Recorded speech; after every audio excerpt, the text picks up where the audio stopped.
INTUC സംസ്ഥാന സമ്മേളനത്തിന് തൃശൂരിൽ തുടക്കമായി. പൊതുസമ്മേളനം ACC general secretary KC Venugopal ഉദ്ഘാടനം ചെയ്തു. കേന്ദ്ര സർക്കാരിനെതിരെ രൂക്ഷ വിമർശനമാണ് KC വേണുഗോപാൽ നടത്തിയത്. സംഘടിത തൊഴിലാളി വർഗത്തെ ഇല്ലായ്മ ചെയ്യാനാണ് കേന്ദ്ര സർക്കാർ ശ്രമിക്കുന്നതെന്ന് KC വേണുഗോപാൽ പറഞ്ഞു. INTUC ദേശീയ president doctor G Sanjeev Reddy മുഖ്യാതിഥിയായി. ഉദ്ഘാടന സമ്മേളനത്തോടനുബന്ധിച്ച് തൃശൂർ സ്വരാജ് റൌണ്ടിൽ നടന്ന റാലിയിൽ സംസ്ഥാനത്തിന്റെ വിവിധ ഭാഗങ്ങളിൽ നിന്നെത്തിയ ആയിരക്കണക്കിന് INTUC പ്രവർത്തകർ പങ്കെടുത്തു.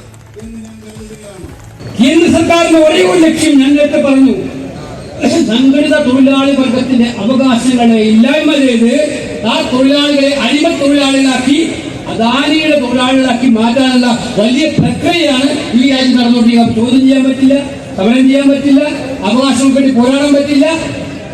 ഈ തൊഴിലാളി വർഗത്തെ എത്രയോ സമരങ്ങളിലൂടെ ത്യാഗോചിതമായ പ്രവർത്തനങ്ങളുടെ INTUC പോലുള്ള മഹാപ്രസ്ഥാനങ്ങളെ കെട്ടിപ്പടുത്ത ഈ മഹത്തരമായ തൊഴിൽ സംസ്കാരത്തെ ഇല്ലായ്മ ചെയ്യാനുള്ള നരേന്ദ്രമോദിയുടെയും കൂട്ടരുടെയും ശ്രമങ്ങളെ ഇല്ലായ്മ ചെയ്യണമെങ്കിൽ അതാണ് ഇത് പറഞ്ഞത്.